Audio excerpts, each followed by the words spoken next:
Assalamualaikum warahmatullahi wabarakatuh. Salam sejahtera dan selamat menyaksikan sejarah dunia hanya di channel Plat BG Berita. Mengapa Amerika Serikat terlibat di perang Rusia dan Ukraina? Amerika Serikat (AS) tampak kerap turun tangan dalam sejumlah perang atau konflik militer yang terjadi antar negara. Konflik tersebut seperti di Vietnam, Vietnam Utara dan Vietnam Selatan, Korea Selatan dan Korea Utara, Perang Teluk, Irak dan Kuwait, hingga Rusia dan Ukraina. Mengapa AS turut terlibat dalam perang Rusia dan Ukraina? Tanggapan pengamat.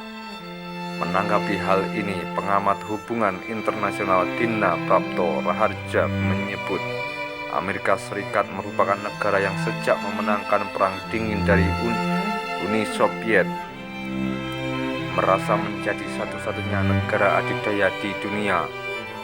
Padahal dunia terus berkembang, politik terus mengalir, dan Uni Soviet yang ketika itu kalah hari ini menjadi Rusia yang tidak bisa juga dianggap negara biasa. Naluri Rusia tetap sebagai negara besar, sebagai salah satu pemilik senjata nuklir dan pemegang hak veto di PBB. Rusia tetap menjadi ancaman bagi AS, ujar Dina saat dihubungi Kompas.com Selasa 1 Maret 2022. Hal yang sama juga dapat dilihat dari China yang juga bisa saja mengancam posisi Amerika Serikat. China meskipun mengalami tidak mengancam AS, tetap tidak bisa dihindarkan ketika tumbuh akan dianggap sebagai ancaman bagi AS, ujar pendiri Sinergi Policies ini.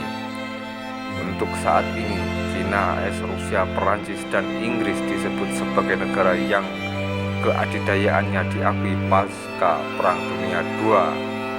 AS di antara perang Rusia Ukraina dalam konteks perang Rusia-Ukraina yang berlangsung sejak 24 Februari lalu.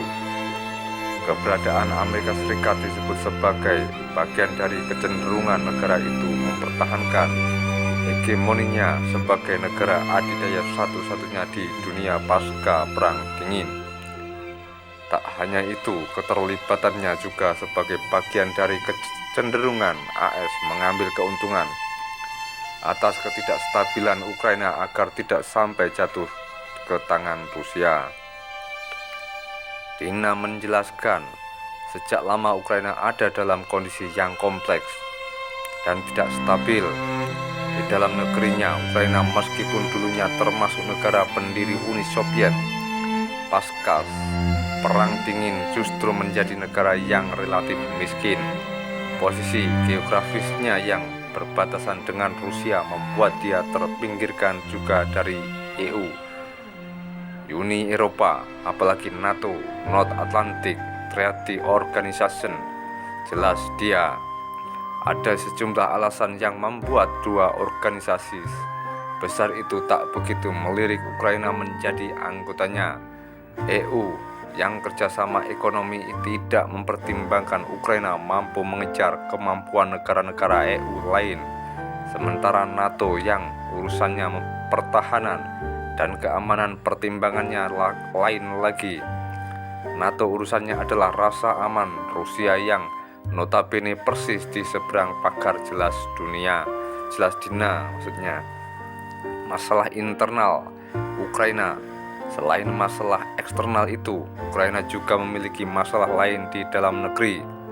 Pada sejumlah wilayah di Ukraina yang penduduknya mayoritas merupakan orang Rusia, jadi urusan ideologi, urusan orientasi politik di dalam negeri Ukraina ini kompleks.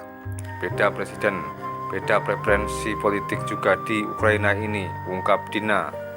Itu mengapa baik AS maupun Rusia mengambil keuntungan agar Ukraina yang limbung ini tidak menjadi wilayah dalam pengaruh Rusia ataupun NATO.